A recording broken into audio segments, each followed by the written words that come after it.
Hebrews is an ethnonym, appearing 34 times within 32 verses of the Tanakh. It is mostly taken as synonymous with the Semitic Israelites, especially in the pre-monarchic period when they were still nomadic, but in some instances it may also be used in a wider sense, referring to the Phoenicians, or to other ancient groups, such as the group known as Shasu of Yhw on the eve of the Bronze Age collapse. By the Roman era, Greek Hebraios could refer to the Jews in general, as Strong's Hebrew Dictionary puts it, any of the Jewish nation, and at other times more specifically to the Jews living in Judea. In early Christianity, the Greek term a one-quarter unregistered trademark I² plus or minus AII refers to Christianizing Jews, as opposed to the Gentile Christians and Christian Judaizers. A one-quarter III plus or minus II plus or minus is the province where the temple was located.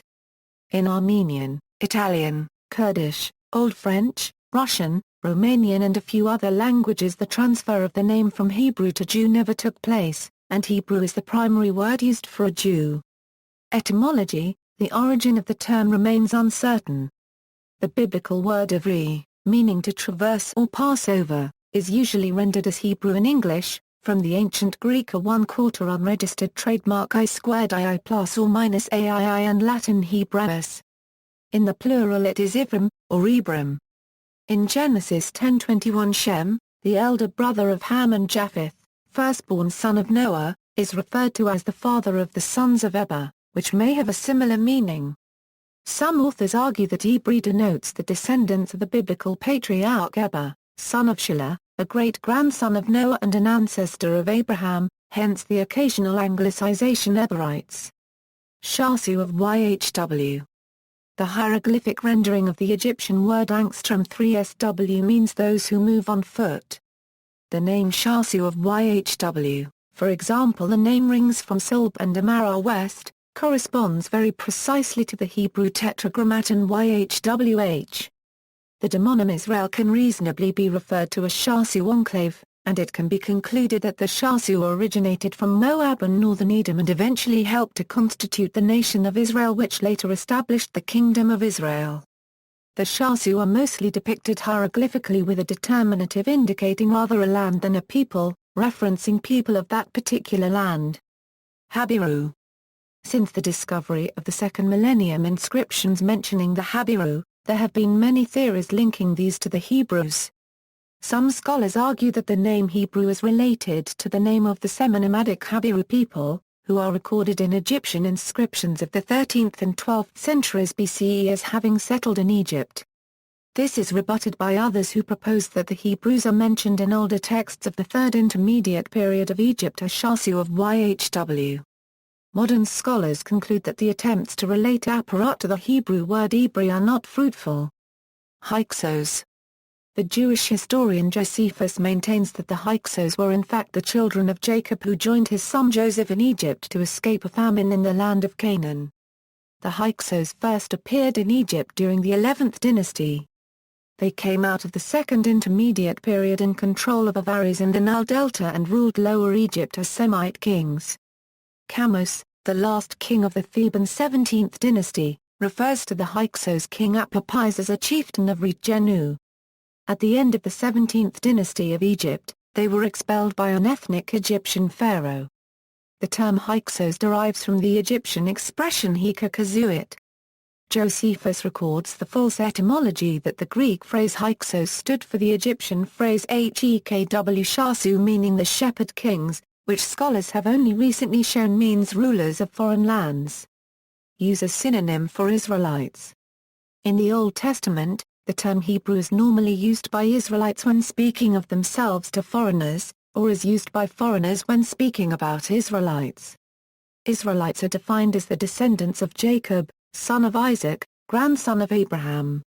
Eber, an ancestor of Jacob, is a distant ancestor of many people, including the Israelites, Ishmaelites, Edomites, Moabites, Ammonites, Midianites and Courtanites. According to the Jewish Encyclopedia, the terms Hebrews and Israelites usually describe the same people, stating that they were called Hebrews before the conquest of the land of Canaan and Israelites afterwards.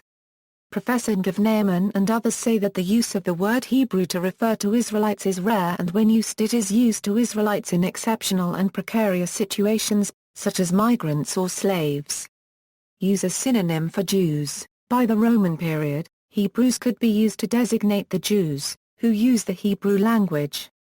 The Epistle to the Hebrews was probably written for Jewish Christians. In some modern languages, including Armenian, Greek, Italian, Romanian, and many Slavic languages, the name Hebrews survives as the standard ethnonym for Jews, but in many other languages in which there exist both terms, it is considered derogatory to call modern Jews Hebrews. Among certain left-wing or liberal circles of Judaic cultural lineage, the word Hebrew is used as an alternatively secular description of the Jewish people. Use in Zionism. Beginning in the late 19th century, the term Hebrew became popular among secular Zionists. In this context, the word alluded to the transformation of the Jews into a strong, independent, self-confident secular national group sought by classical Zionism. This use died out after the establishment of the State of Israel, when Hebrew was replaced with Jew, or Israeli. At the fringes of Zionist thought, the Canaanites, who were radically opposed to Judaism, drew a sharp distinction between Jews and Hebrew. The United States, early in its presence in the United States, Reform Judaism attempted to distance itself from terms such as Jew, or Jewish. The Organization of Reform Congregations in the United States was known as the Union of American Hebrew Congregations prior to 2003, when it was renamed the Union for Reform Judaism. Name of the Hebrew language. The Hebrew language is a member of the larger group of Canaanite languages within Northwest Semitic. The language has been known as Hebrew in English since the 11th century, from Old French Breu, in turn from Latin Hebraios and Greek, a one-quarter unregistered trademark I² plus or minus AII, ultimately a loan from Assyrian lettering, the square script, by Ezra the scribe following the Babylonian exile. Since the Hebrew Bible makes a point of marking the Canaanites as people set apart from the Israelites, the extent of the distinction between the culture of the Canaanites and the Israelites is a matter of debate. It has been argued that the Israelites were themselves Canaanites, and that historical Israel, as distinct from literary, or biblical Israel, was a subset of Canaanite culture. It is also known that Israelites and later the subdivision of Israelites known as the Judeans spoke Hebrew as their main language, and it is still used in Jewish holy scriptures, study, speech and prayer. See also, Jews, Israelites, Semitic peoples, Israeli Jews, references, Jewish Encyclopedia, Biblical History, the Jewish History Resource Center, Bibliography, Ancient Judaism, Max Weber, Free Press, 1967, ISBN 0-02-934130-2, Notes.